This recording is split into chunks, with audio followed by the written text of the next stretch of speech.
Welcome to Salcedo Paranormal. It is Wednesday, December 15th, 14th, going into Thursday, December 15th, 2022. And I want to thank you all for being here for this 300th episode of the show. As always, you can find all the links to shows and social media and other ways to contact me at the podcast page. And that is salcidoparanormal.podbean.com. That's SALSIDO paranormal.podbean.com. Always happy to hear from you all, whether you have comments or questions or topic suggestions or stories of paranormal experiences, whether they're your own or from others that you trust. Happy to either read those or have you join me on the show to talk about them. And this will be the last show for the week as far as streams go. I will be recording another show that will come out at a later date tomorrow night, but that will be released at some point, and I will let you all know when that happens. So it's going to be a special topic-based episode. I am thinking of doing that. I was talking with some friends, looking at doing that once a month with 2 friends each month, hopefully a different pair each time, and to cover a certain topic. And we'll just do those as recordings, not quite streams, but just with all of us talking, and put those out as we can. So looking forward to that as well. I'll have more details on that once that comes out. So tonight we're covering doing another episode of Comic Books and the Paranormal. And of course, whenever we do that, I always have a good friend of the show on with me, Derek, the Night Stalker. Welcome to the show again. Thanks for having me. Happy 300. Big deal. Huge deal. Congratulations. Thank you. Yeah, it's amazing. It snuck up on me. I knew I was in the 200s, and then I just one day I happened to be looking, and oh wait, and then it was already there. So yeah, it's crazy. I feel like 200 felt like it was just yesterday. I feel like I remembered the 200th episode. Yeah. Here we are. The 1000's going to be before you know it, honestly. Oh, jeez. Yeah, it is wild. Eventually. Yeah. A few years, maybe 4 or 5 years, something like that. Maybe less. Less than that. Yeah.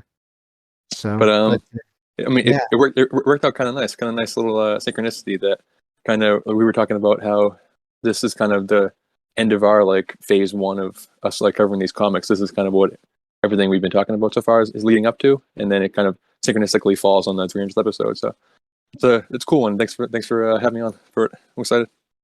No problem. It's ironic in a way because of how it happened. Because originally, I was going to do a show last night and I didn't get to. I wasn't feeling well enough, and yeah. So, but then after that, I realized, oh wait, well that means that that this is going to be it. So that's cool. Yeah. I'll take it. Yeah, I'll take it.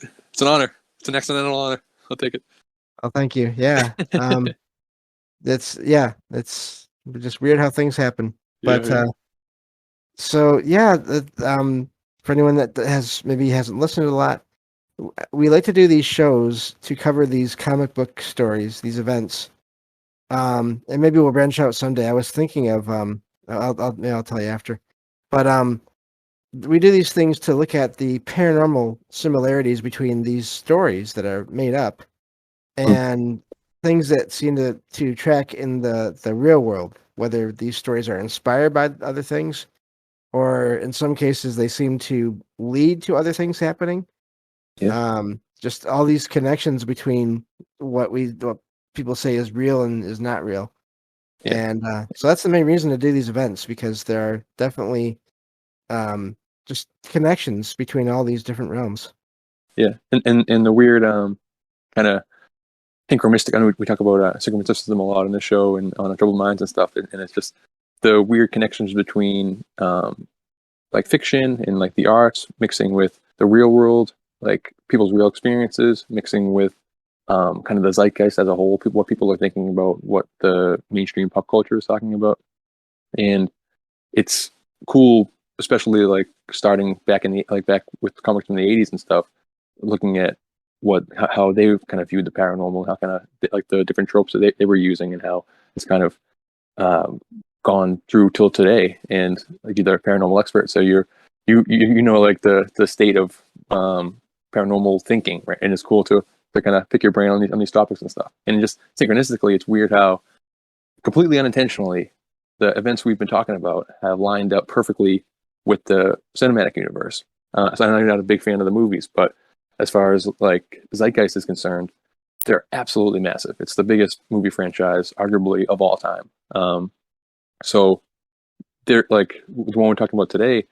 It has connections to Black Panther, Wakanda Forever movie just came out with their battle with Wakanda versus Namor and everything. So and then Secret Invasion and all these things that we've been talking about we've honestly hit them either exactly when the movies have been coming out or just before. And it's I don't know, it's been cool for me because I'm a fan of the movies too. And so it's just I'm loving how it's all lined up and how we're able to analyze these deeper concepts in what's become pillars of pop culture. And that's kind of my favorite thing. So always a treat, James.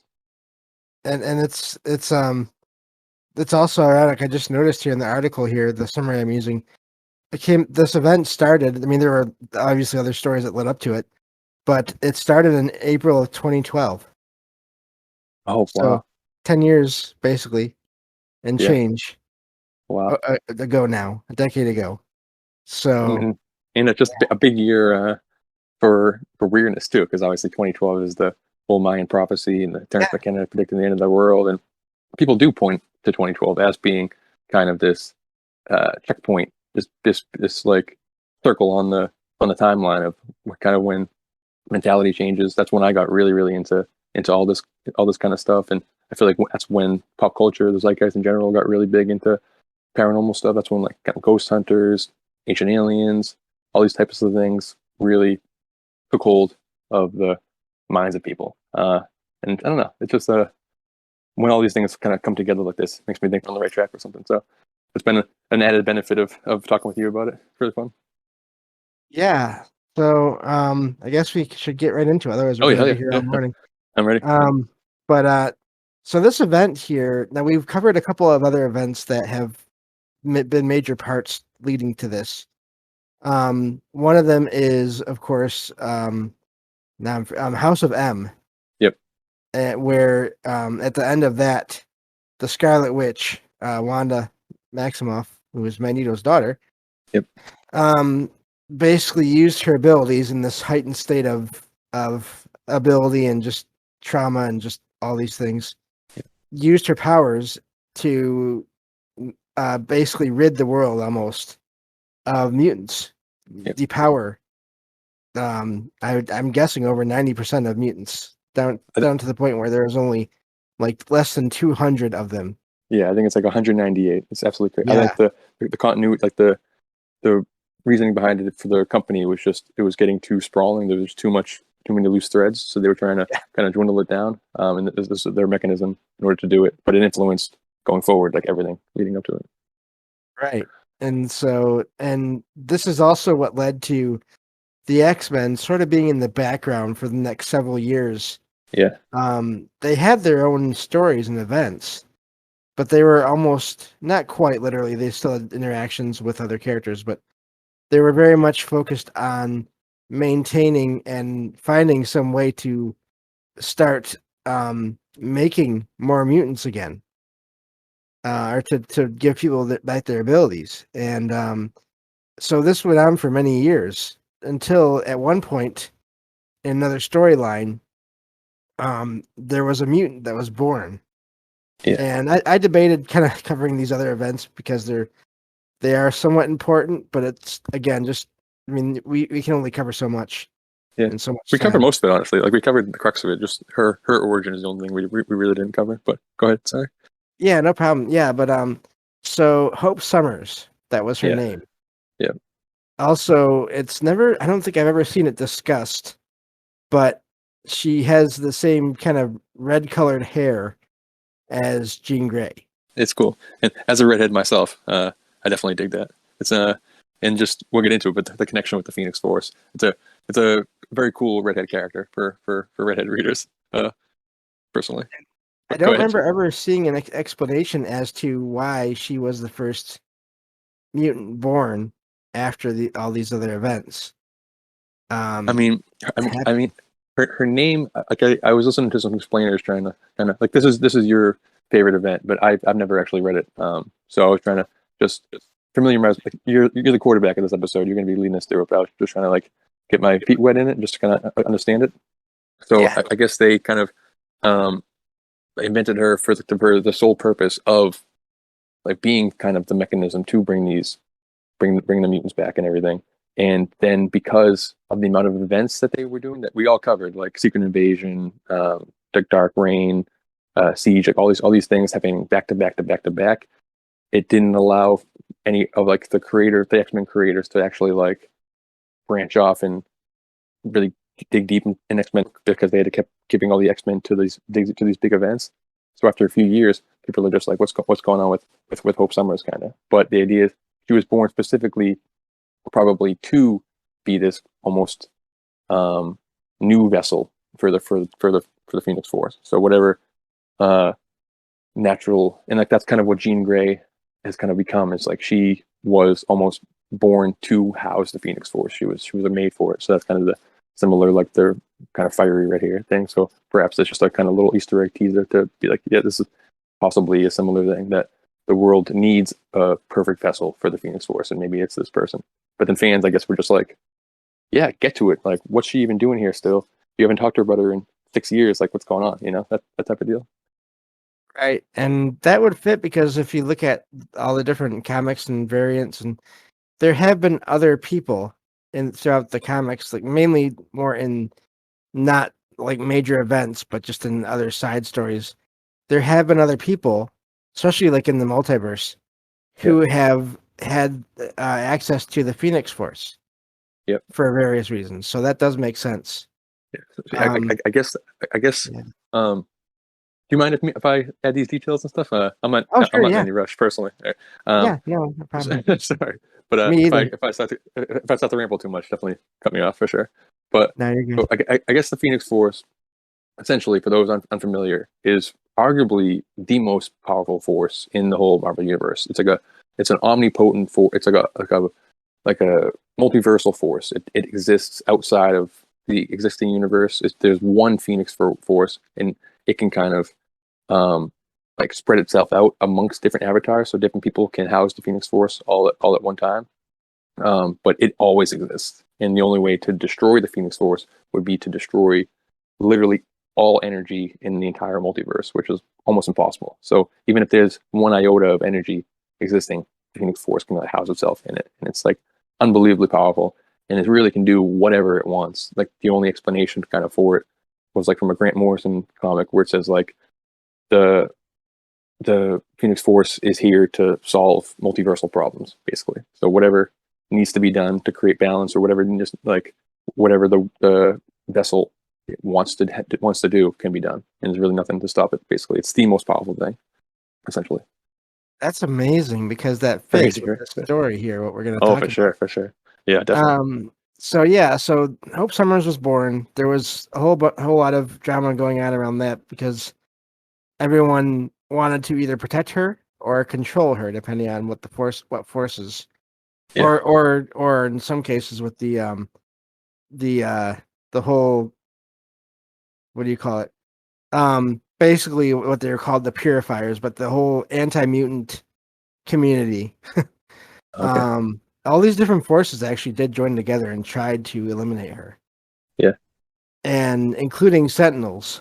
Oh That's wow. part of the earlier events, and but thanks to the X-Men and Cable, who is not in Avengers vs X-Men, but he did help lead to it.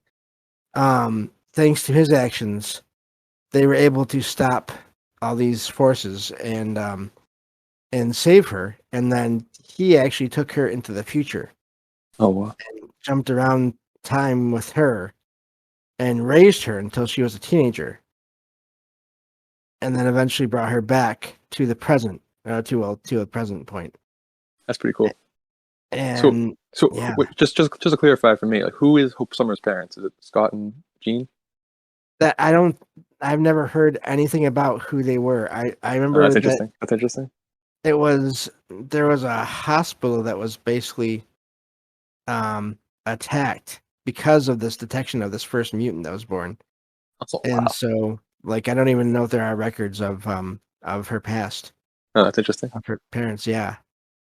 So and yeah, so she's eventually through these the series of events, she's um joins the X-Men, the family of characters there. And it's discovered that what her ability is, it's very much to copy and to obtain the abilities of any mutant that's near her. Yeah, it's But awesome. they're enhanced. Yeah, They're much more powerful. that's a great power. And she can like Yeah. mix. She can mix and match. So if she's standing Yeah. around like Colossus and Professor Xavier and Nightcrawler. She can absorb all their powers and have all of them into an amplified version. It'd be like like a cool combination of all the powers. It's pretty cool. Right. And it takes a little while for her to figure this out too. It's not Yeah, instantaneous. At first she's just raised to be a soldier like Cable.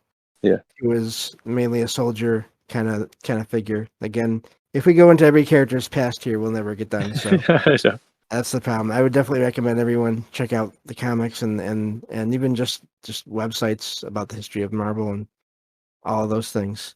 yeah. But so yeah, so she ends up joining the X-Men and they're trying to figure out her past as well for a while. Now, the other thing that happens after this is there is this other event called Schism in the X-Men comics.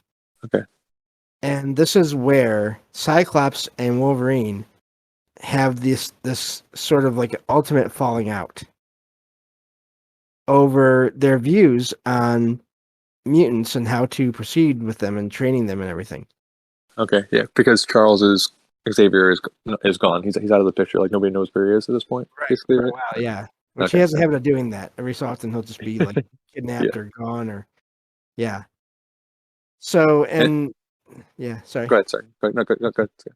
And the main problem here in this argument is because this is still at a point where even with the Hope arriving, there's still only a couple hundred mutants in the world, you know. Yeah, And so Cyclops, knowing that there are still all these forces out there that are out to eliminate mutants, thinks that all mutants should be trained and turned into basically soldiers and fighters yeah, yeah, to defend themselves. Wolverine, ironically enough, in a way, says no. People should be able to do what they feel like they want to do or need to do. yeah, Not everyone should have to be a fighter because not everyone is a fighter. yeah.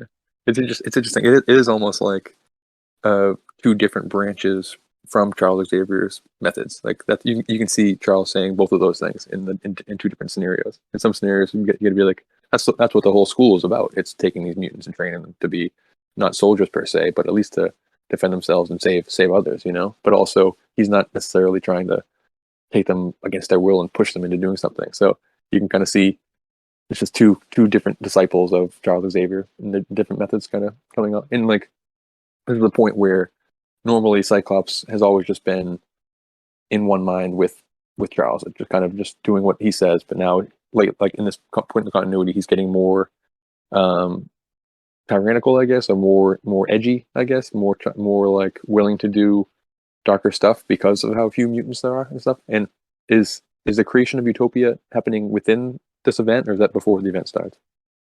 I think it might be before, just slightly Yeah, before, because yeah, that's where Cyclops and his group stays on Utopia, yeah, and then Wolverine takes those that share his viewpoint back to the site of the original X Mansion in New York. yeah. So like Utopia is so basically Magneto had this kind of similar idea of just taking um creating a haven, a safe haven for all mutant kinds, like in Genosha, and then that was destroyed in one of the events we covered. I think I forget which one it was. And but then they just never rebuilt it. So then this is just Utopia is just Cyclops' version of that, creating a new refuge for mutant kind, but more kind of a more like like you said, kind of a darker like tinge to it. You know, where Magneto kind of like that was during the era where Magneto was more of a hero for mutant kind. He was he was kind of the leader of them. So um, there was more free will was involved as opposed to Utopia, I guess. Yeah, and also around the same time, Cyclops organizes this team of basically the most powerful mutants that he can gather, Uh, which includes Magneto around this time, even though he's yeah, injured for a while. yeah, And then Emma Frost, of course, already is there. yeah. But then also Colossus, who at this point, through another relatively minor storyline, has acquired the Juggernaut armor. Oh yeah, yeah. So you have that. And then you That's have really his, cool. I love that. yeah. And then you have his sister, Ileana, Magic, Yeah, who has this teleporter sorceress kind of character, who is also already on the edge somewhat because of her yeah. powers and her history. And And again, so we you covered have, her too. Like for Halloween, we yeah, covered her, so it works out again for this synchronistic. yeah. It's nice. Yeah, go ahead. So you have this other, so you have these two groups, and of course, because of how desperate things are, Cyclops becomes more desperate, and then Hope starts having this feeling like something is coming Yeah. to Earth, and then she starts to figure out what it is because of talking with everybody on Utopia, apparently, about Jean Grey. She learns about Jean Grey and the Phoenix, Oh wow. and so at the same time, Wanda is coming out of hiding, trying to get back into a somewhat normal life for herself Yeah. as a superhero again. And she is found by some of the other Avengers. And I should be looking at the summary here now at this point. But You're doing good. You're doing really great. I just realized it's like, oh, shoot. We're at the point now that's probably into the whole Yeah, we're story. in the event now. Yeah. Yeah. So, oh, you know what? There's one other little story, but I don't think it's necessarily for this one. There were other stories that help lead up to this that aren't necessarily super important. Yeah. But so let's see here. Let me get to the plot. I know I am basically starting near the beginning. Okay.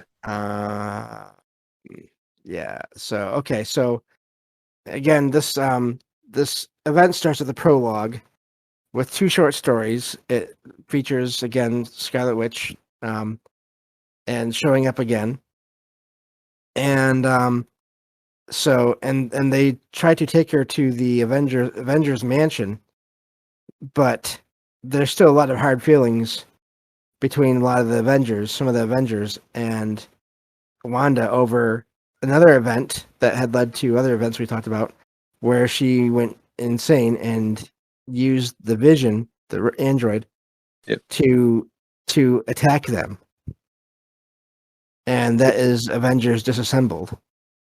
Oh yeah, yeah, yeah. It's cool that whether it be like Wanda or Century, that kind of as the comics are kind of leading up to this major Avengers vs X-Men event with the Phoenix Force and everything, we've seen different superpower beings kind of that we think is the as powerful as you can get with Wanda or with the Void and everything in Century, being like how can you get more powerful than this, and then it's like leading to this to kind of put into scope that even Wanda and Century and stuff like that are dwarfed in comparison to this powerful Phoenix Force. It's cool. Yeah. So, let's see here. So this basically, again, at this point, Cyclops and Wolverine, the two groups do interact somewhat, but they're not unified anymore. Yeah. So let's see here. In this, I think I skipped too far ahead. So basically, this starts with Wolverine kind of figuring out also that the Phoenix may be coming for Hope based Yeah. on intelligence, kind of just communication back and forth between the two groups about about Hope and what's going on with her. And so he warns Captain America that he thinks the Phoenix Force is coming back. Yeah. And he's basically, he tells Captain America, this is not good. You know? the last couple times we've ever encountered this, it was more powerful than any of us combined. Yeah. It's a big deal. It's a huge deal. Yeah. And so Captain America goes to the other Avengers, and what it really boils down to is they all gather and try to figure out how to stop this. At the same time, though, there is one of their extended kind of family of members of heroes, Nova, the current version of a hero called Nova, Yeah. who encounters this Phoenix Force as it's heading towards Earth and is basically consuming planets along the way. And This is the most powerful thing, and this is like it's more powerful than even Galactus. I would say it's the thing that exists outside the universe. It's to say World Destroyer is not even giving enough credit. So if they know that this thing is approaching, you can see why Captain America would go on to have the reasoning that he's about to have. Like it makes sense that he'd be very scared, and the Avengers would be very scared. Right. So yeah, this I finally found where I wanted to be at in this file here, which is good. So yeah, so again, this main series starts out with the Scarlet Witch returning. Also at around the same time, because of just all these crazy feelings that Hope is getting, she's going out and basically being a crime fighter on her own. Yeah. And Cyclops confronts her one day after she tries to go out, and then of course again, because they had to come and find her when she took on the whole group of villains. And this is when Hope confronts Cyclops about the Phoenix, and he doesn't want to say anything about it. Yeah. Because it hurts partly, and just because of how powerful that is. Yeah. And yeah, it's almost like the idea of don't look at the phenomena, don't acknowledge the phenomena. Like don't say the word skinwalker, or else it'll hear you, or something like that. Right.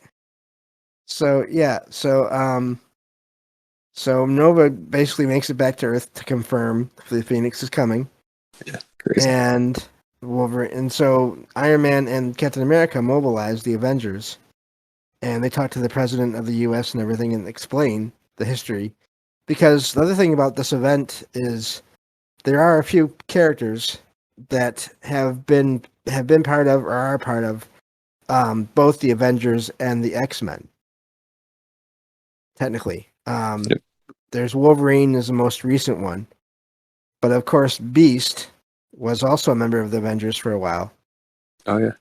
And then Storm at the time is married to, I believe, married to Black Panther. Speaking of, and so she's sort of working with the Avengers at this point as well, even though she's part of the X-Men. And so the U.S. forces and the Captain America and Iron Man want to protect Hope from the Phoenix Force. They want to stop it from encountering her and from entering her, because then once it enters her, then it can become even more powerful than it already is. Yeah, and he's a host. Yeah. And so they arrive at Utopia with Wolverine, who has joined them because he sees how important all this is. Yep. And they want to basically take Hope into custody to protect her. And Cyclops sees this as yet another basically insult to the mutant community. Yeah. To where he feels that the Avengers, who are the public's most loved organization, again, these are groups of the Avengers is not one team of Avengers. It's an entire group of teams. And the same with the X-Men at this point. Yeah. So these are the two hugest groups of characters probably in Marvel that are connected. Yeah, it's basically just the two of all of power people. It's like the dividing line between them. It's the ones who have like a genetic mutation that gives their powers, and the ones who are enhanced that are given powers to. Like super soldier serums or bitten by radioactive spiders or what have you, like different kind of experiments or like that kind of gamma rays and that type of stuff. But that's kind of, we discussed it before, but that's the big beef between them is that the Avengers are the celebrities of the Marvel universe. They're like the most famous people. Everyone loves them. Even after they destroy the world all the time and go evil all the time, and then become good again, they're always taken back. Whereas the mutants are trying to do the same thing, but they're outcasts. They're the freaks of society for some reason, and essentially, and that's been kind of a resentment between the two. And this is the ultimate culmination of all that, obviously. Right. And of course, with these two groups, there's relationships between so many of the characters that have been also developing for years. Rivalries. Just again, going back to Namor, he was also part of that main X-Men team at the time. He is, for a while, he was an enemy of the Fantastic Four, and one of the battles in that whole story, in the beginning of that story, is the Thing from the Fantastic Four, who was also an Avenger, as well.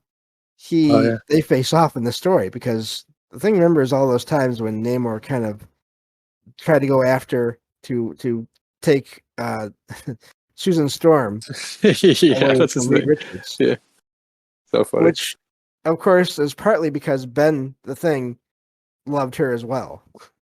Yeah. So you have a lot of.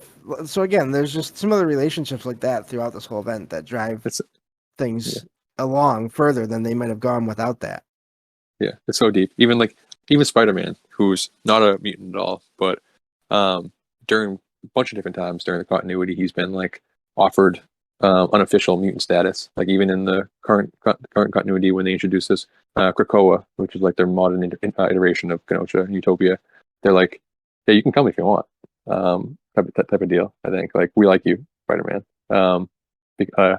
For some reason. So there's like there really is no difference between them. There's just this weird thing where in one corner of the universe they're written as more dark, tragic characters, in another corner they're written as more godlike, heroic figures, but for no reason. Like you don't know the difference unless you know their origin stories. Which is just I don't know, it's interesting, and it leads to. Yeah, you're right. Like there's so many relationships. It's the old like we covered like Civil War and stuff, but this is truly the ultimate Civil War, in my opinion. Yeah, that's true. Good point. So as this battle starts on Utopia with the two sides, meanwhile, on and off for a while now, Hope has been manifesting brief bursts of Phoenix power because it's drawing closer to the planet, and that's her ability anyway. Yeah, is to pick up on powers. And so the X-Men, Emma Frost tries to basically take her back further into the island's defenses.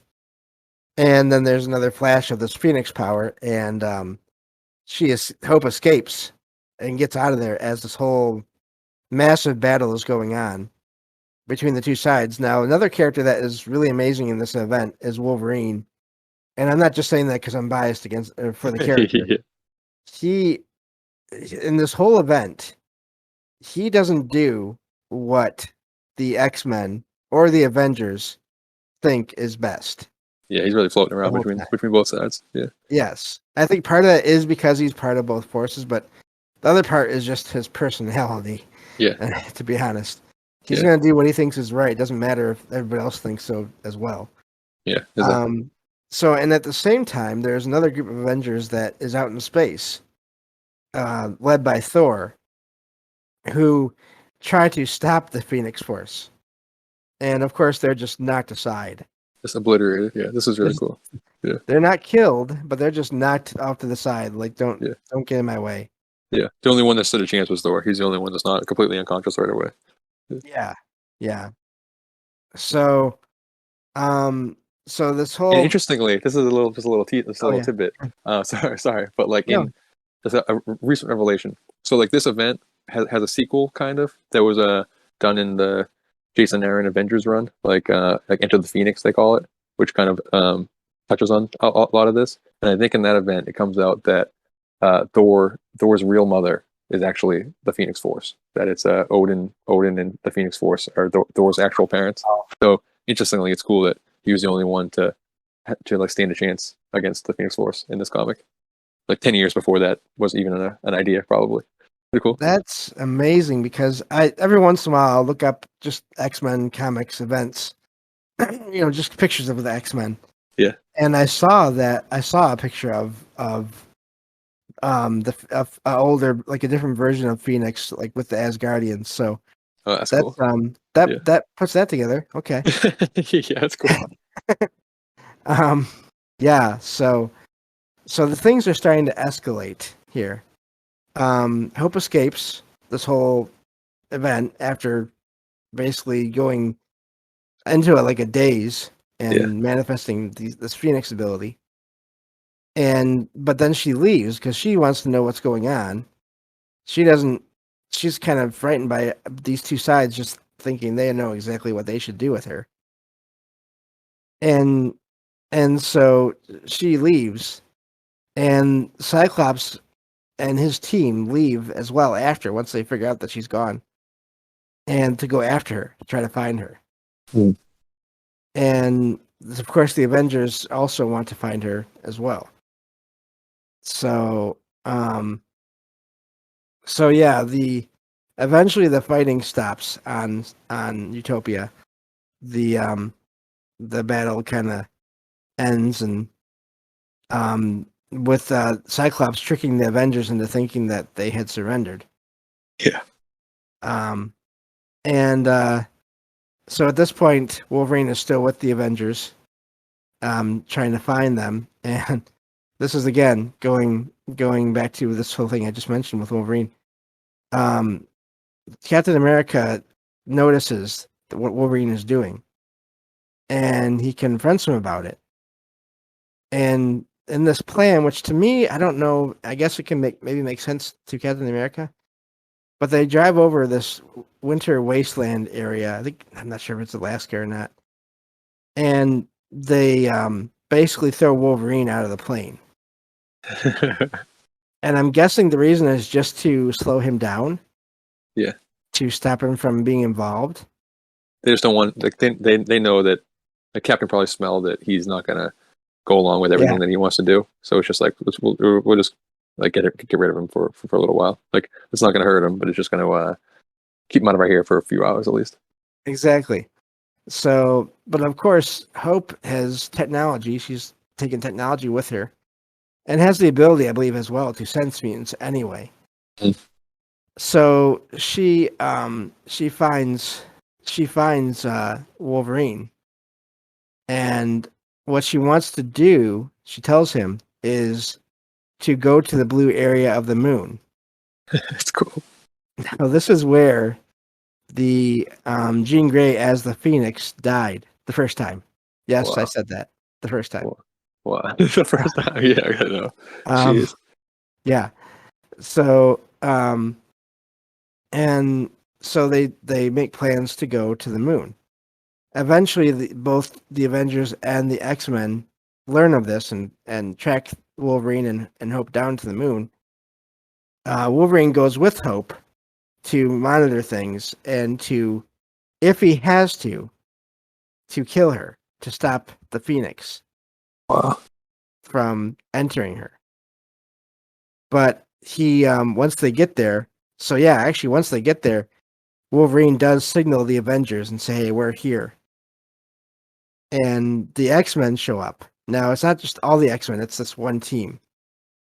And at the same time, Iron Man has been working on technology, of course. And he develops this weapon that he hopes to use to stop the Phoenix Force. So dumb. Yeah. It's like yeah, I made a Hulkbuster suit that kind of works sometimes against the Hulk, but not really. But let me try to take this cosmic force on with just the tech suit. I mean, it looks cool. It looks really, really, really cool. But it does. Come on, Tony. Not the best. Well, and because what happens is he fires off this massive energy beam. Doesn't destroy the Phoenix. Actually makes things worse because it splits it into 5 pieces. of energy. This is the best part of the comic, in my opinion. This is my favorite part right here. This was a surprise. Yeah, I this is was awesome. not expecting this. Yeah. And these 5 pieces go to the 5 X-Men that followed everyone to the moon. And that is, of course, Cyclops, Emma Frost, and then Namor. So now Namor has a piece of the Phoenix Force. Yeah, this is awesome. And we know that he is not always the most stable of characters. Yeah. And, of course, Colossus and Magic, the brother and sister. Yep. And they all just become super powerful versions of themselves. Yeah. And like I guess there's no I was looking at the explainers and shout out to Rob from Comics Explained. He's like he's a king in the game. But he was talking about how he was looking for interviews, being like, why did they pick these 5 mutants? Like, why did Matt Fraction do these 5 mutants? And there's really no reason at all. It's just they were in the closest vicinity. But it's a really cool combination to give 5 mutants the powers. It's pretty cool. Like, good choices, honestly. Well, and it's the I think it's partly because it is that top team, according to Cyclops. Oh, true. Yeah. Of X-Men. Now, the other amazing thing about this is at the time, Magneto is injured. Could you imagine Oh, wow. Phoenix-powered Magneto? Yeah, that'd be so cool. But I'm posting some of the art in the chat. But this part was just really, really cool. Yeah, because all of them they basically make new armor for themselves, or new uniforms for themselves. Yeah. That all have the Phoenix logo on them. And from this point on, this group just takes hope and leaves. Yeah. Because they know the Avengers at this point, the Avengers have done all they can. Yeah. There's something that they can do to stop them. Like, esoterically, like this, like, or not esoteric, I guess, but just like, just to think about it, like, Jean Grey was born to be the Phoenix Force, so she's like the perfect vessel. Her personality is, she's a great person, you know, like she's probably done some bad stuff throughout the course of X-Men history, but she's good, relatively pure in heart. But now we just have 5 random people, right? 5 random mutants now housing this like unbelievably impossibly indescribable power inside them now, who don't have the same Jean Grey made for this character with them. So now you give Namor this, you give Cyclops now, who's turning into much more dictatorial than he was before. Like, it's scary, you know. It's giving these dark cosmic forces to people who might not be able to wield them, or should not be able, should not wield them. Really, they look badass too. I can't stress enough. They look really cool. Yeah, Magic again, another somewhat unstable character.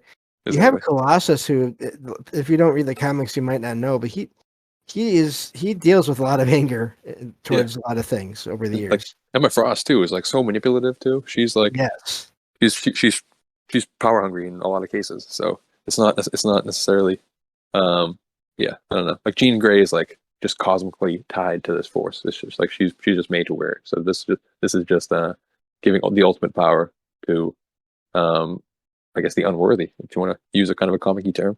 But yeah, go ahead. Yeah, so the story then skips ahead some days, about 10 days, as these stories will do.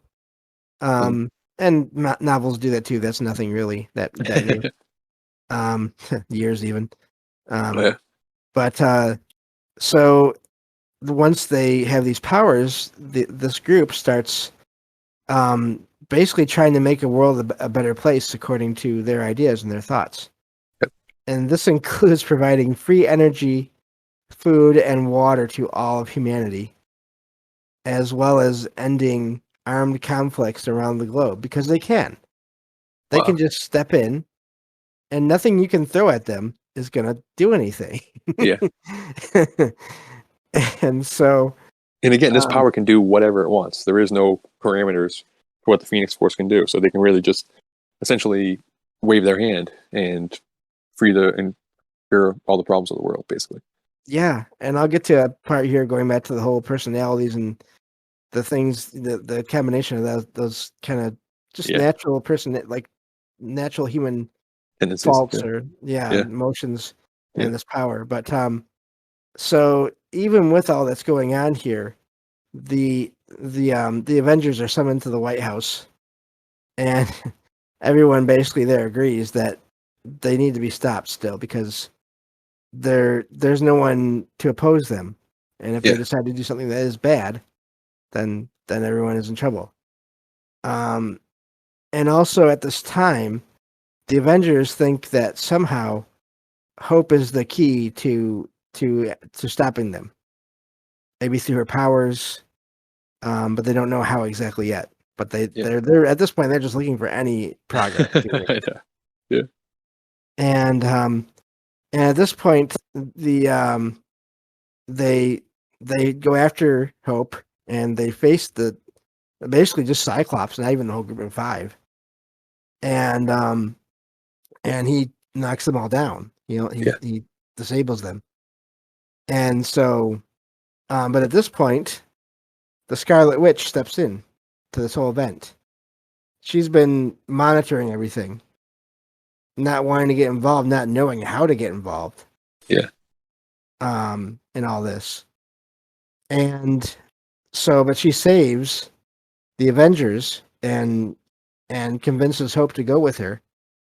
And the important thing about this is somehow the Scarlet Witch, her powers are able to hurt the Phoenix Five. Her energy Incredible. somehow disrupts theirs. Incredible. Yeah. We don't really And know. We don't really know the origins of like where her powers come from, other than like the Scarlet Witch is just another prophesized cosmic force. It's just this. Um, the cinematic universe described it as just the embodiment of chaos. So, if the Phoenix Force is the embodiment of just whatever this just this cosmic force is, this the Chaos Force is just another type of force. So these are just two like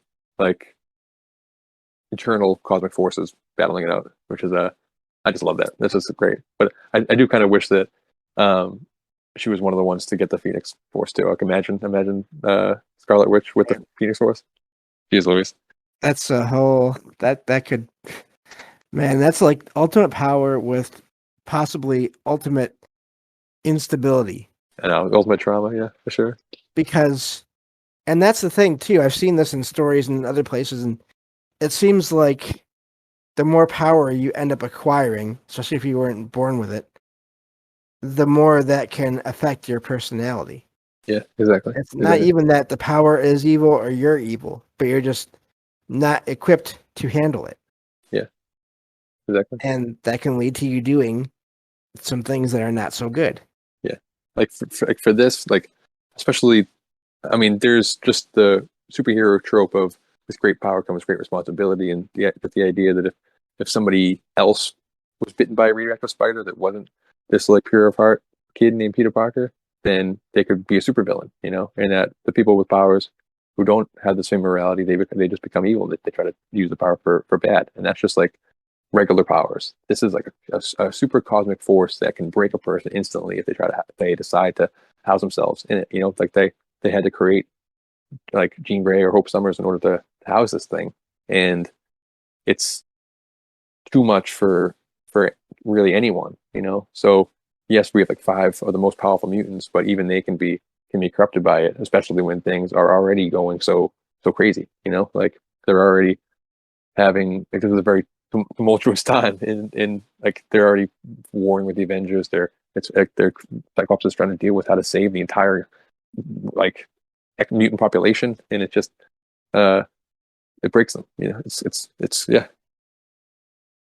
Yeah. So and you start to see this corruption here in this next face off between the Avengers and the X-Men, because also at this time, this is where there's confirmation of the Scarlet Witch being able to hurt the Phoenix Five. She somewhat hurts Magic. But in return, Emma Frost basically severely burns Hawkeye to where it's pretty. I mean, it's not terrible because it's comic books, but Yeah. you get the idea. It's basically as bad as you can get without killing him. outright. Yeah, he's just straight up human. He has no healing factor. Yeah. Yeah. So the rest of the Phoenix Five do heal Hawkeye because of this, and Cyclops basically warns them, tells them, we shouldn't be doing this. Yeah.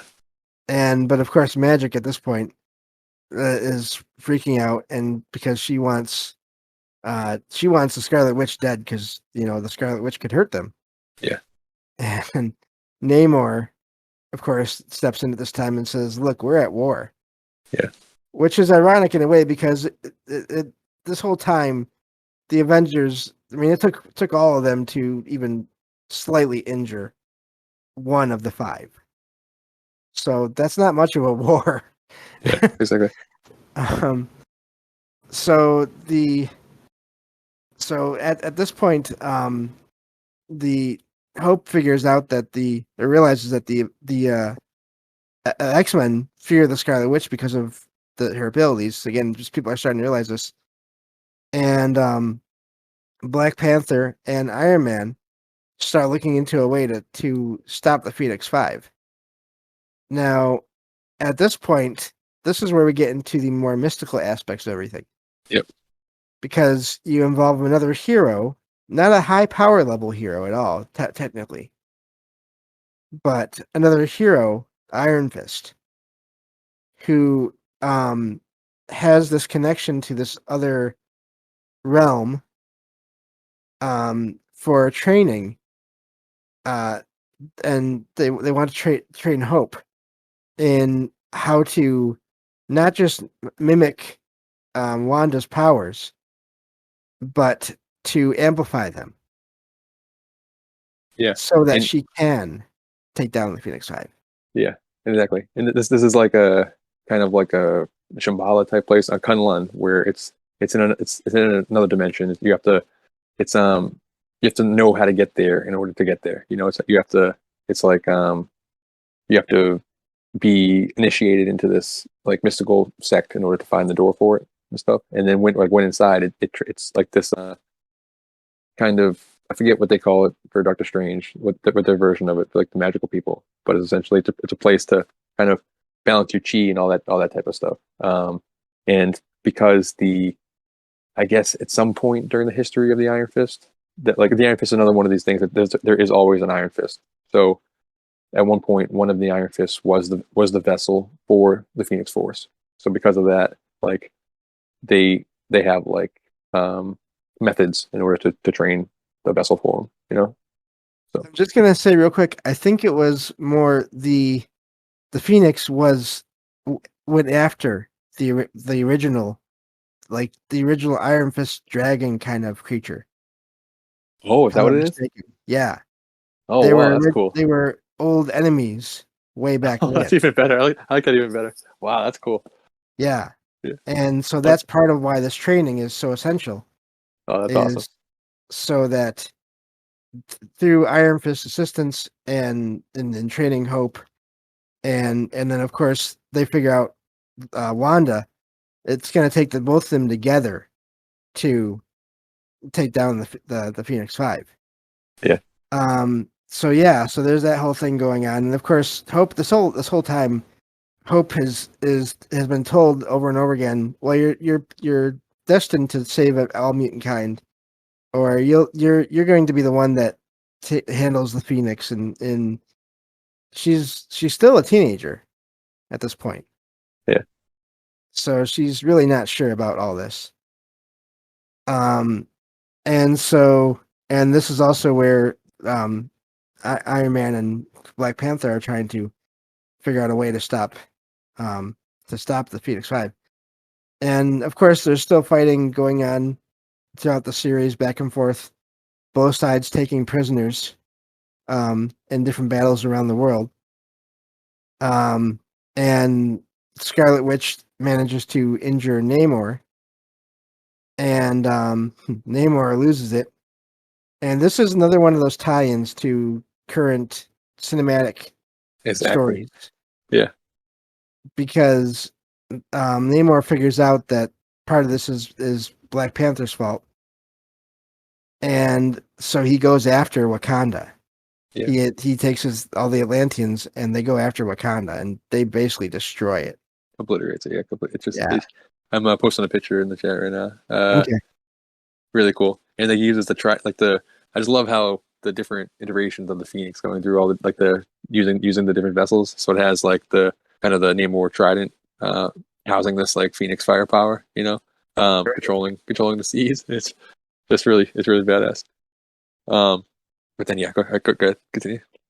And I mean, give credit to the Black Panther. He does not shy away from this fight either. No. He Yeah, survives. He makes it out, but he does not shy away from that battle. yeah, He was lucky to make it out of there, really. yeah. Of course, lucky equals you're not going to kill off such a major character, I know. but logistically there. So, This is a huge deal too. This is a blow for the non-mutant side. Like Wakanda, it's the most powerful city in the world. Like it's the most advanced technology. If any like city was to have a chance against the like in a war, like this would be the city that you would want to build your make your headquarters. They have like the vibranium, and they just have them like they're far more advanced. It's like a breakaway civilization, basically, for those who aren't aware. right now, Captain America learns of all this and arrives there late, of course, but in the process, he gathers every possible Avenger he can find. And all of this huge group of Avengers finally manages to take down Namor. Yeah, And this is where things start to escalate because yeah. Things get really interesting here. Yeah, they knock out Namor, and the Phoenix shard or energy that was in him just splits up and goes to the other four that already crazy. have. So every time, even every time they realize this, the Avengers realize this, as they take down each member of this group, the other members are only going to get more and more powerful. Yeah, and so you get down to one, and you have just the embodiment of like Right. and weird synchronicity. Just another synchronicity. The event we covered for Halloween was a DC story, like the Witching Hour, and in that story, the Hecate was split between 5 different vessels, and then Oh, wow, that's right. as each one was taken down, the next one, like the 4 became more powerful, the 3 became more powerful until you have one embodiment of Hecate. And now this is the same story, which I didn't even think about till right now. It's pretty cool. Me either. Yeah.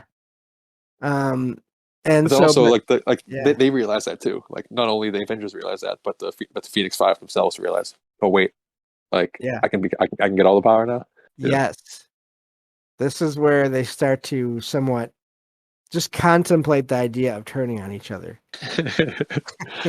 Wow. Um, so the Avengers retreat to Kunlun after this whole fight. Now, somewhere in the middle of all this, somehow Professor X shows up, having learned about all this that's going on. He basically comes back onto the scene. Yeah. I think he was abducted for a while and messed with and just different. I forget now what the exact story is. Yeah. But it was part of like the minor stories going on in the background. But he shows up. Professor X shows up at Utopia, and he demands that Cyclops stop using the Phoenix energies, or Xavier says he will bring them all down. And now at this time, I think this is too where even some of the mutants, some of the X-Men, that family of characters, they start questioning and they start noticing these things that are happening to these 5 people Yeah. and their behavior, and they start questioning whether or not they're on the right side. Yeah. Um, I mean, they say absolute power corrupts absolutely, you know. So right, if you have this god power, then yeah, starts to get you start to realize that. I mean, we can create world peace, but as long as it's under my rule. right. And so the story kind of goes by a little bit faster here. They start going by, but as time goes by, more and more Avengers are captured by the Phoenix Four at this point. Yeah. And Hope is still training, but it still doesn't show any results. this is actually right where I was talking about, where some of the X-Men decide to basically defect, and they join.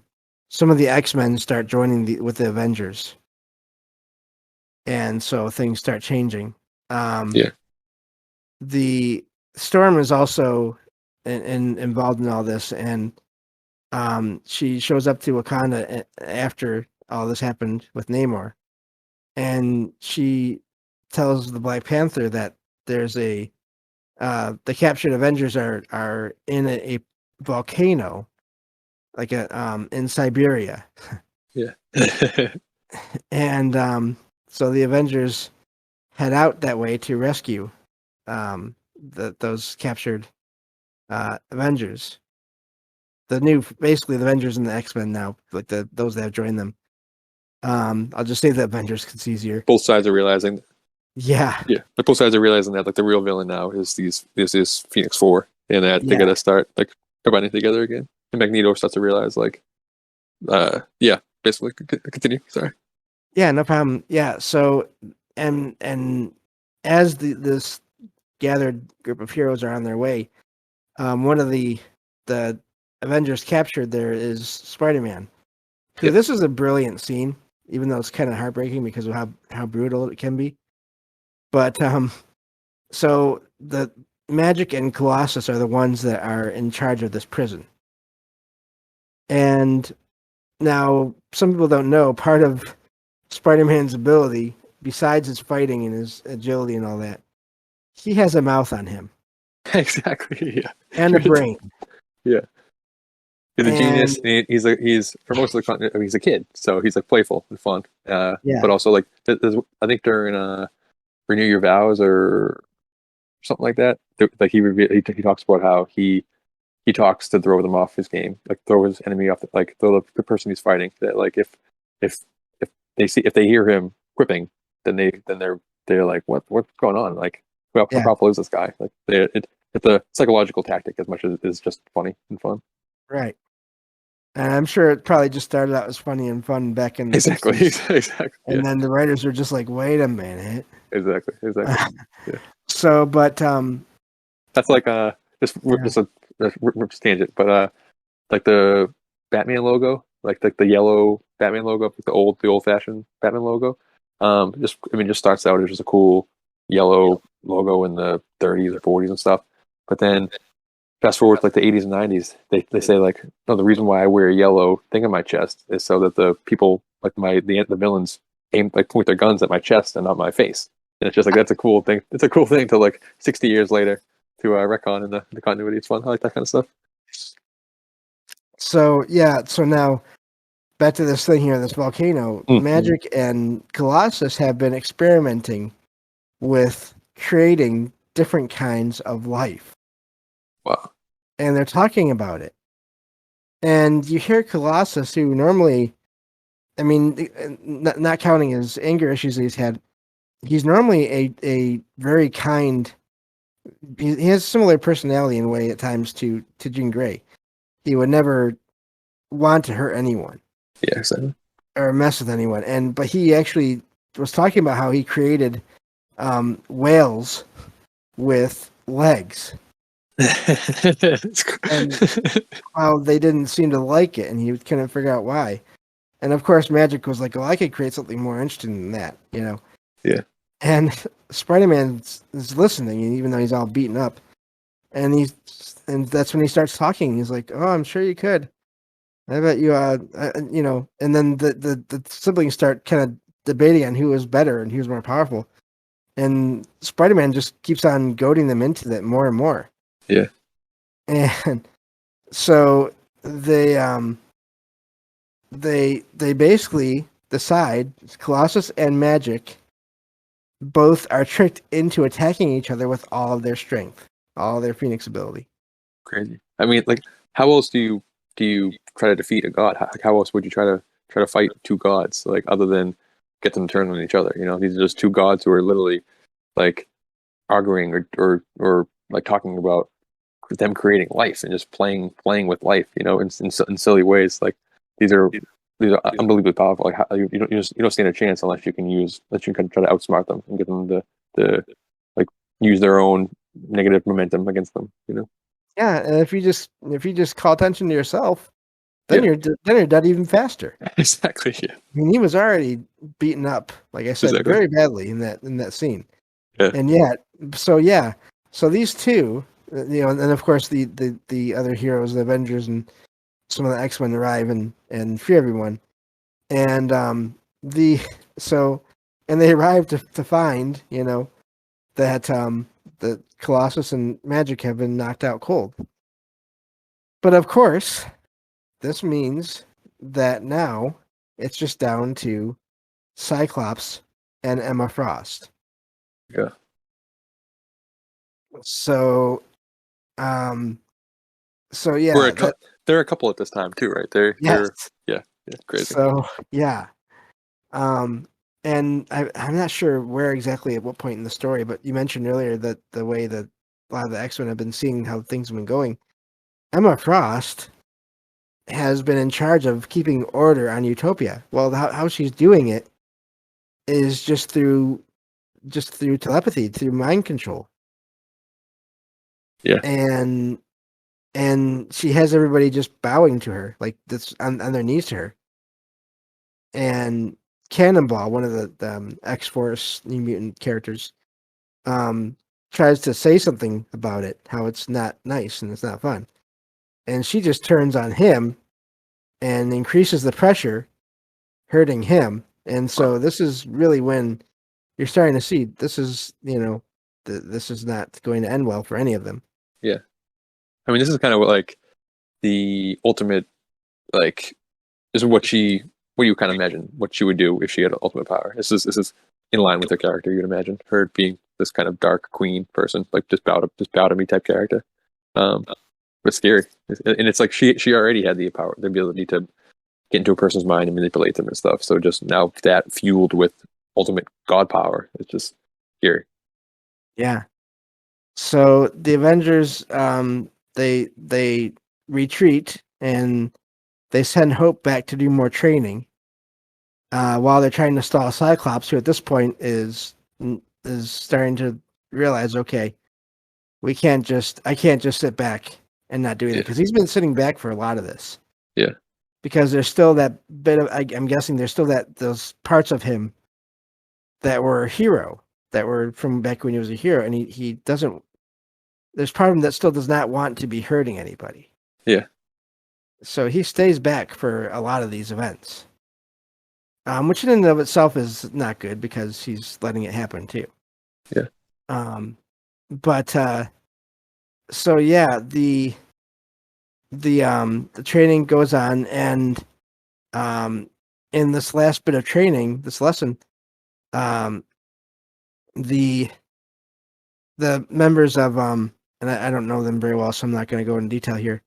But the inhabitants of Kunlun, they reveal this whole story that I mentioned earlier with the Iron Fist story. It's really cool. Yeah. And they so they figure out, and they tell Hope that part of what she has to do is copy Iron Fist's energy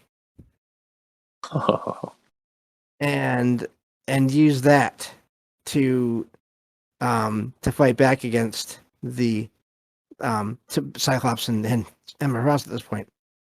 And but Cyclops is not being stalled very much. But then Wanda gets involved. Yeah. And together they end up driving Cyclops off to the moon in this huge attack. Yeah. They basically drive him off and he goes to the moon because he's trying to figure out what just happened. And while he's on the moon, considering everything, he realizes, he comes to the decision that he's going to need the other half of the Phoenix Force from Emma. Yeah.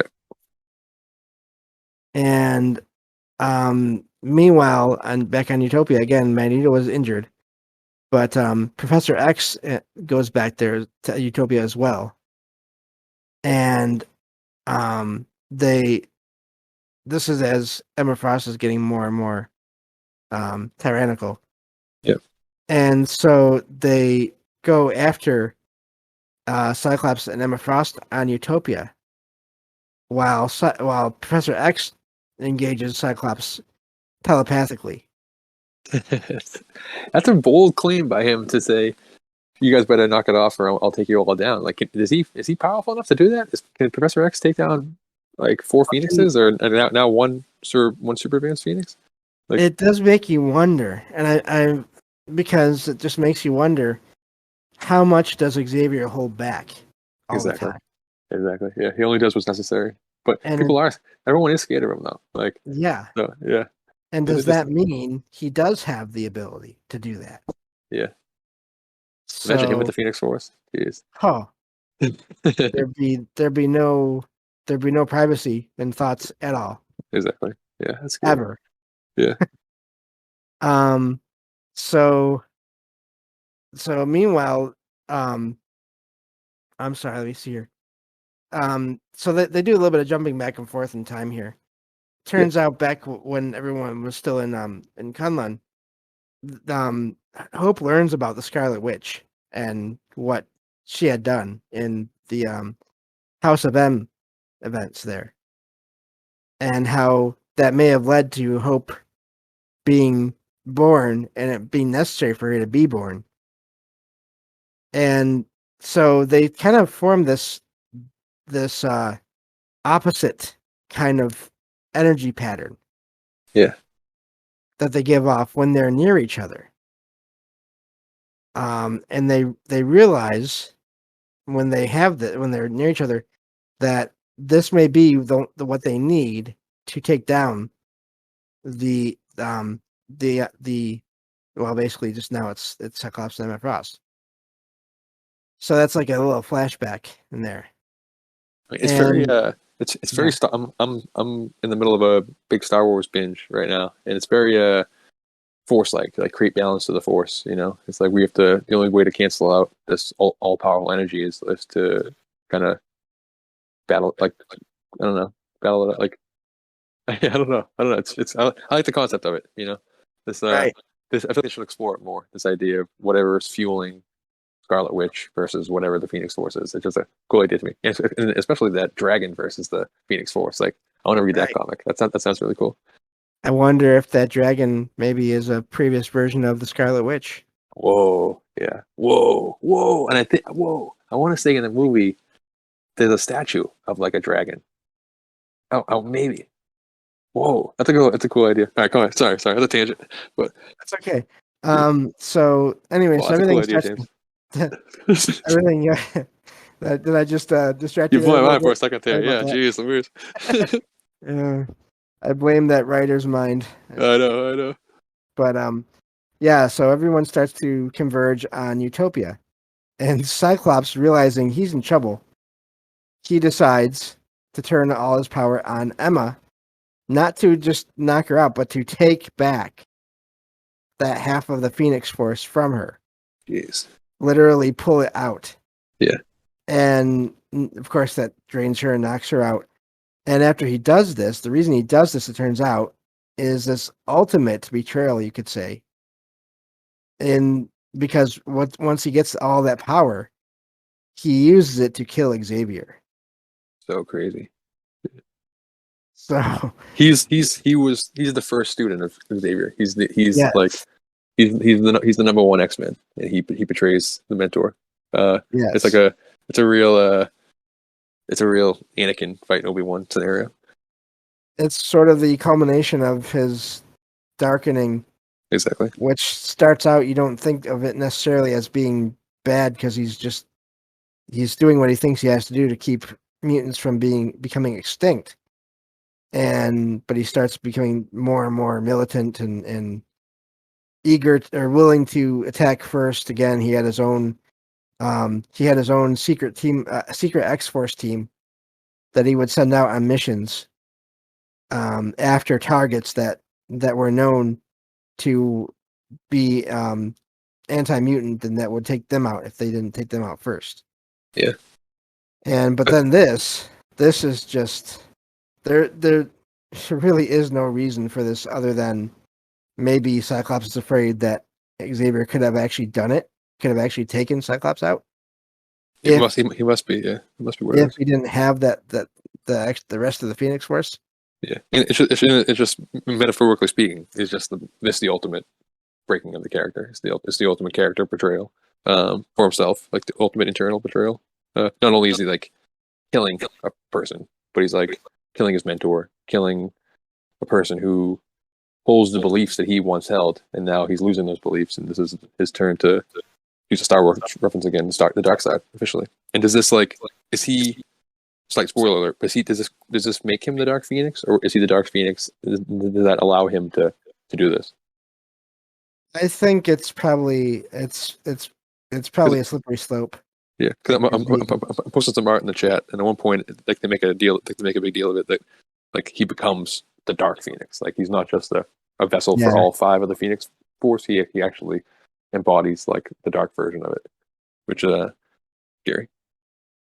So at this point now, the Cyclops as the Dark Phoenix, it just starts to wipe the floor with everybody. Yeah, It starts to just attack the entire planet in general, and so Captain America, doing what he knows about Hope and the Scarlet Witch, it basically tells them, "Look, you two have to do this. You have to work together."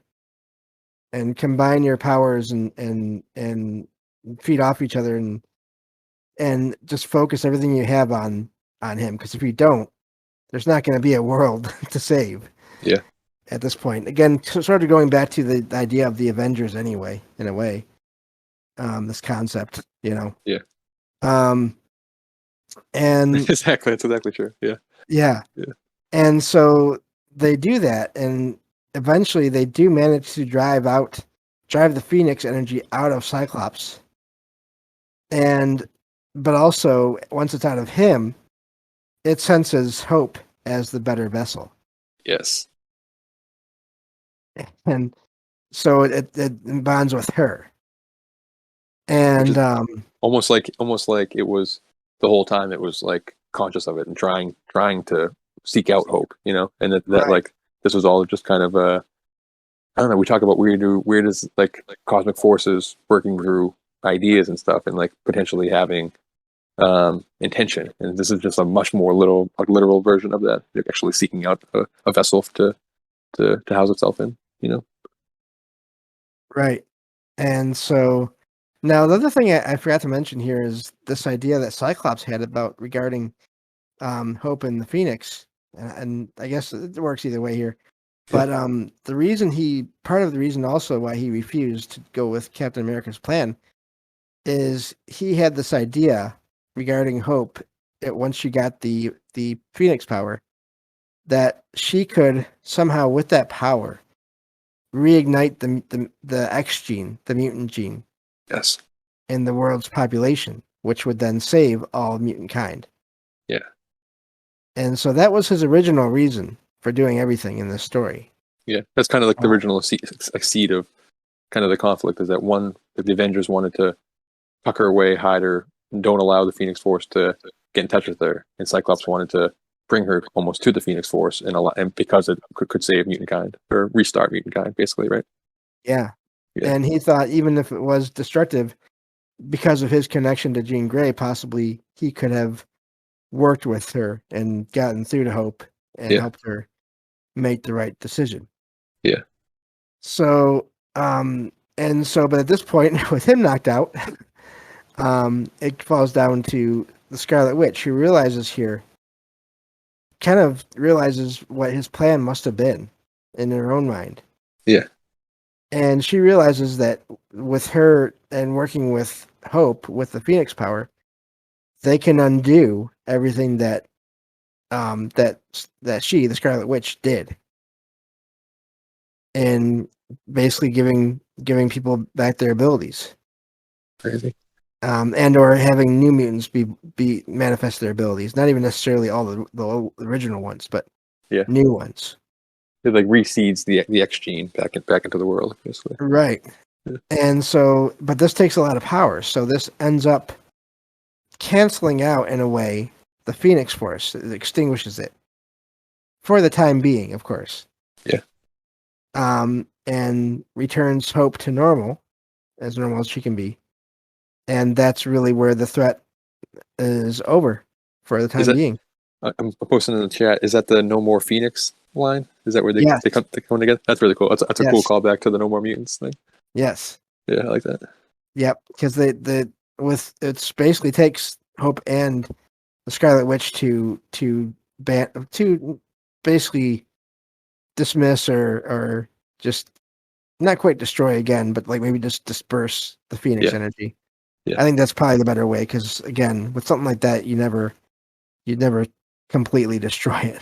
I mean, that's what we talk about all the time with the Lovecraftian old ones and stuff. The idea that at some point they were pushed out of this reality in some form or fashion. So it's kind of a different. That's kind of similar to that, just pushing the Phoenix Force out of our immediate vicinity, out of our immediate reality, and back into the cosmos or back into who knows where, but definitely not gone forever. Exactly. So there's just there's a couple of events that happen at the end of this. Yep. Of course, Cyclops is placed under arrest, which obviously he should be. Yeah. But he accepts it and he goes with them, with the authorities. Also at this point, Captain America kind of realizes that he was partly responsible for all this too. Yeah. In that he kind of promoted the whole, or bought into the whole propaganda of the general, in a way, of the general population, where he was in charge of the heroes, and the mutants were all outcasts, and so he basically acted like a sort of just a I know best because I'm a hero kind of. Exactly. And so he realizes after all this, look, imagine how things could have gone differently if we had not started this whole battle. He was basically doing what the criticism of them from the mutant perspective is. It's like don't you're not my big brother. Don't tell me what to do all the time. Exactly. Yeah. Yeah. So he actually makes a team that lasts for a while, I believe, a variation of a team. It's called the Unity Squad, and it's basically made up of part Avengers and part X-Men. That's cool. And one member of the team that eventually, I can't remember. I don't think he joins right away, but one of the members that ends up becoming the team leader for a while under Captain America is Havoc, which is Cyclops' brother. Oh wow, that's cool. Yeah. So was he in the story at all before this? Was he popping around at all, or was he just like they bring him in at the end? I think he was in just the various fights, because there's just so many characters. There's so much, yeah, exactly. But yeah. So, and then of course, at this point, Hope, after all this, decides to join Wolverine's school, the Jean Grey school. That's cool. Because again, she's kind of had enough of all this, and I don't blame her. So, so that's really that event, and I was amazed at, so often, I've said this before a couple of times, and to friends, the reason I wanted to cover this is it's not your usual heroes versus heroes story. Exactly. So often in these stories, you have an event that leads this hero team to fight that hero team, but then they find out halfway through, oh wait, there's this villain that's controlling everything. Yeah, exactly. Let's go fight them.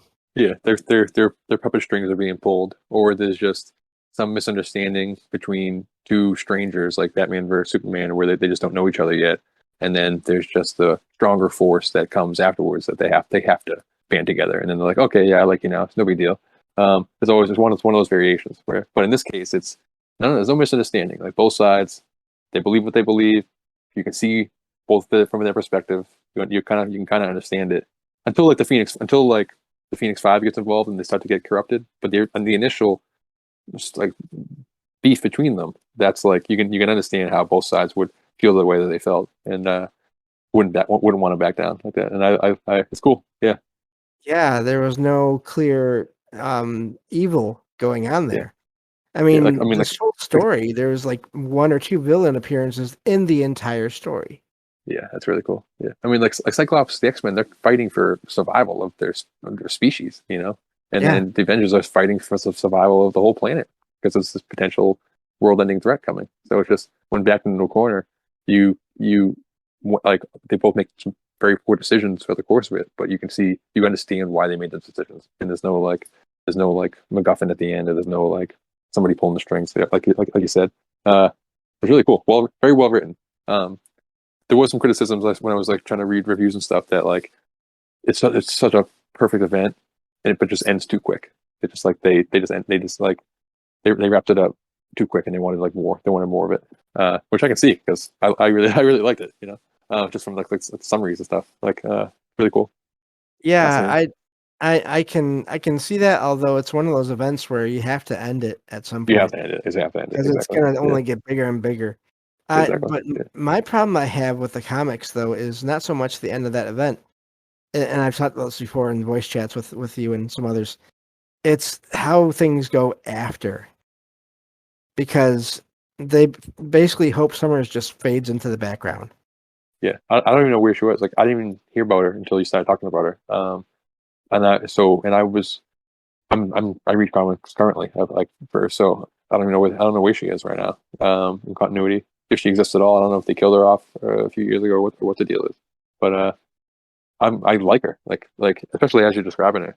It's a really cool character. It's almost like a more powerful rogue with like no catch, no like I don't know. And I just love. There was a back when I was a little kid watching Power Rangers, like RIP to Jason David Frank, but there's times where he would like give his like Green Ranger shield to the different Rangers. And I'm like 4 or 5 years old or whatever. So I just love when like different characters kind of wear the powers of other characters, you know? So when like she's wearing the Iron Fist power, that's so badass to me. And when all these like when they're all wearing Namor stuff, they're all wearing the different versions of their Phoenix outfit. It just it's not even the Power Rangers fan of me, but it's right in my alley. I really like it. Great suggestion, James. It's a really cool story. Well, and I wanted to review this because this is really the last major story that I ever read. Yeah. For those that don't know me, I've started having issues with reading things visually around that time. And so I mean, I read some things here and there after, but that was the last huge event that I ever read. Yeah. And yeah, it was just so epic and how it was So done. epic. Yeah. Yeah. And I mean, there's issues and issues of tie-ins. Uh, there's so and but then again, everything is so you can understand why characters did what they did, Yeah. For you sure. know. For And sure. yeah, Hope Summers, I feel like she was almost like a modern version of maybe like a Jean Grey, like with a more independent. Because with her in that story, like this whole time, she was sort of on the same page as Wolverine. Like I'm gonna do whatever I Yeah. feel like I have to do. Yeah. Yeah. I don't care what you and your government sanctions and or your history of all mutant kind. You're the mutants protectors and all that. No, I'm Yeah. doing this because I feel like I have to. Yeah. She's more like even though she's gonna get pulled in all directions in the story, she seemed to have more like control over herself, like more something what's the word I'm looking for? Yeah, I don't know, more independence than Jean Grey had. Jean Grey kind of like yeah, I don't know. When she Yeah, wasn't the Phoenix Force, kind of was much more of like a passive character. Whereas Hope is she's training how to fight. She's off of Wolverine doing crazy stuff. She's a lot of agency, like was what we're looking for. So, yep, and yeah, like yeah, synchronistically, I just remembered it. But like right now in the comics, they're doing Avengers versus X-Men versus Eternals, like AVXVE. It's like the actual direct sequel to this, I think. And they're making it's huge. And we've been on the road to this for like a while at this point. So like well before they were. So just add it to the synchronicity list. yeah. And from here on out, we're going to be covering stories in these comic book shows that I have not read.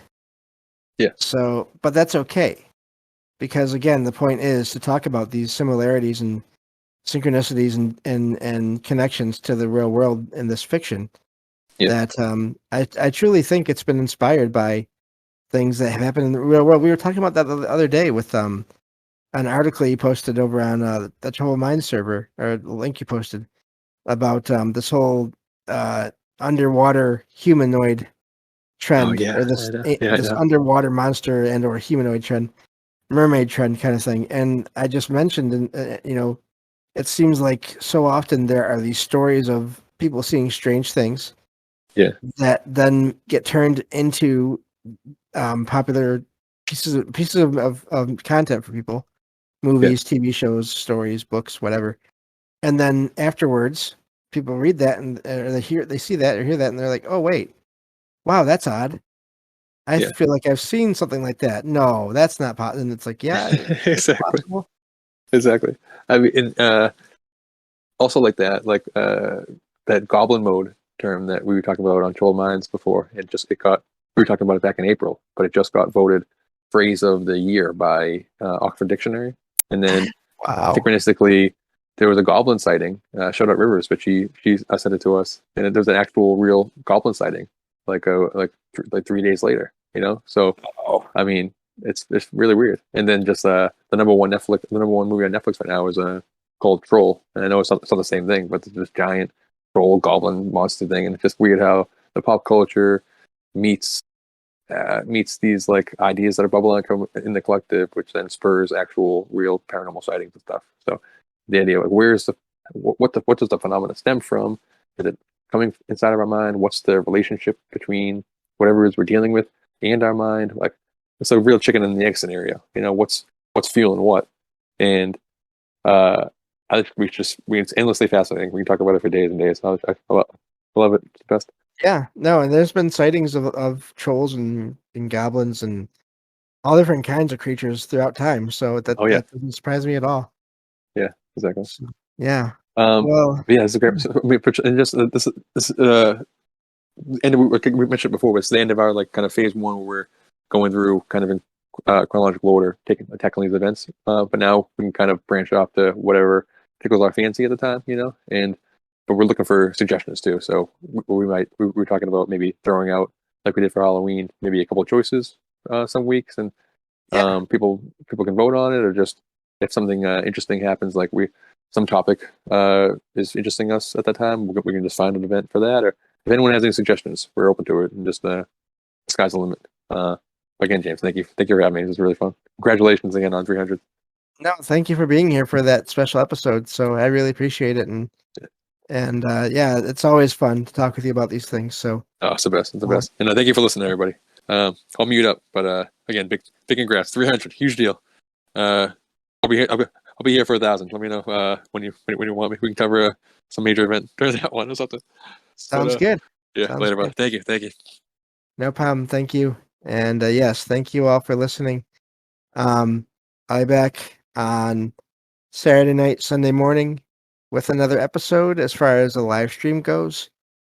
And we'll be covering true paranormal stories from the web at that point. So thank you all, and I will talk to you all on the next episode of Salcedo Paranormal. Take care and have a great rest of your week.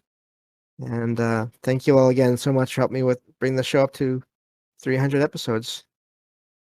And I'll talk to you all next time.